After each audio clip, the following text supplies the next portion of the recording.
The Federal Reserve Chair is one of the most powerful economic positions in the world.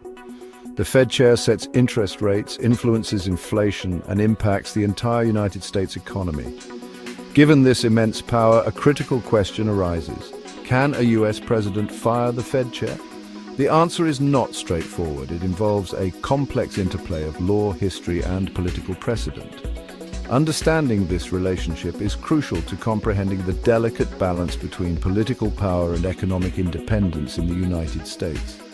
In this essay, we will delve into the legal framework surrounding the dismissal of a Federal Reserve Chair. We will explore historical instances of tension between the President and the Fed.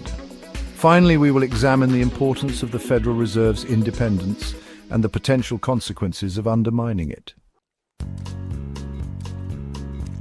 The Federal Reserve Act of 1913 is the legal foundation for the Federal Reserve System. This act states that a president can remove a Federal Reserve Board member, including the chair, for cause. However, the act does not explicitly define cause.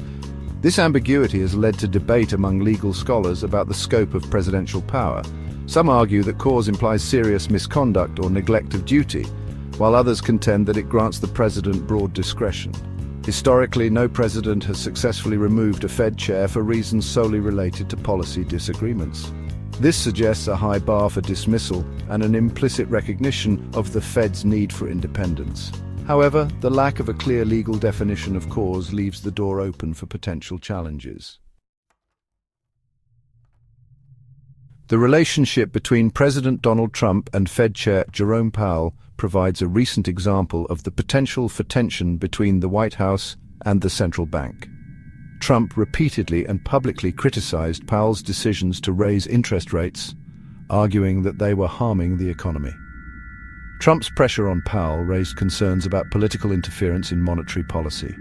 Some experts argued that Trump's actions threatened the Fed's independence and could undermine public confidence in the institution. Despite his criticisms, Trump ultimately did not attempt to fire Powell. This decision may reflect the legal complexities surrounding dismissal or a recognition of the potential political and economic fallout. Nevertheless, the Trump-Powell episode highlighted the importance of safeguarding the Fed's independence from political pressure. The Federal Reserve's independence is crucial for its ability to make sound monetary policy decisions. When the Fed is free from political influence, it can focus on its mandate of maintaining price stability and maximizing employment without being swayed by short-term political considerations. Politicians often face pressure to prioritize short-term economic gains over long-term stability. They may be tempted to pressure the Fed to keep interest rates low in order to boost economic growth, even if doing so could lead to inflation down the road. An independent Fed serves as a crucial check on these pressures.